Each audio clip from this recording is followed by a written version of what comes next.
The gentle girl never imagined she would become a powerful sorceress. Now, she was being bullied by an arrogant noble. As he was about to strike her, a man who had been trying to stay out of trouble stepped in. He shouted, "Let go of that girl."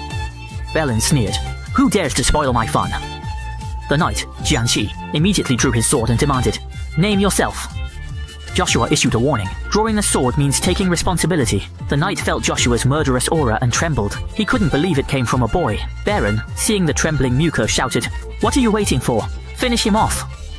Joshua introduced himself as Ashufur. He told them to remember this name. Baron couldn't believe Joshua's clan dared to meddle in his affairs. Belen thought Joshua was just a fool who did not know his place. He wanted to teach him the price of reckless bravery. Belen then arrogantly declared that if Joshua knelt and begged for mercy, he would only lose one leg. Joshua, amused, called him ridiculous. Angry, Belen asked why Knight Muko had not acted yet. He demanded Muko make Joshua kneel immediately. He did not believe a 10-year-old could be skilled. He thought one move would defeat him, but Joshua blocked the sword with his hands. They were both stunned. Joshua then knocked Muko down with one punch. Muko was at least a B-level knight. Joshua wanted to deal with Belen next, but Belen tried to use his status. "I am the heir of the Viscount of the 12 noble families."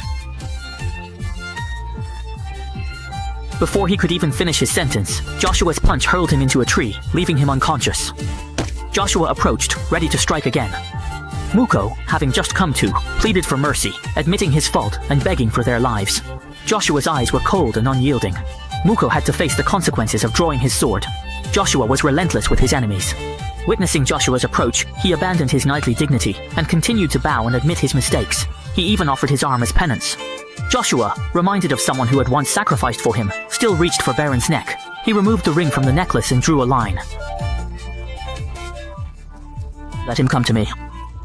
If not, I will sell the ring." Joshua is a decisive person. He advised him to learn good things. Eileen thanked Joshua for his help. She mentioned future troublesome activities. Joshua saw that this gentle person would one day be a famous war magician. He couldn't imagine how he would become a ruthless killer. Joshua said, "No need to thank me. Just promise to fulfill one request in the future." Ling listened and smiled brightly. He bowed again to thank Joshua, but Joshua looked out the window and smiled. The person he noticed fled immediately. Ling felt Joshua's terrifying power again. He believed Joshua's words even more. He knew he had to revise his plans.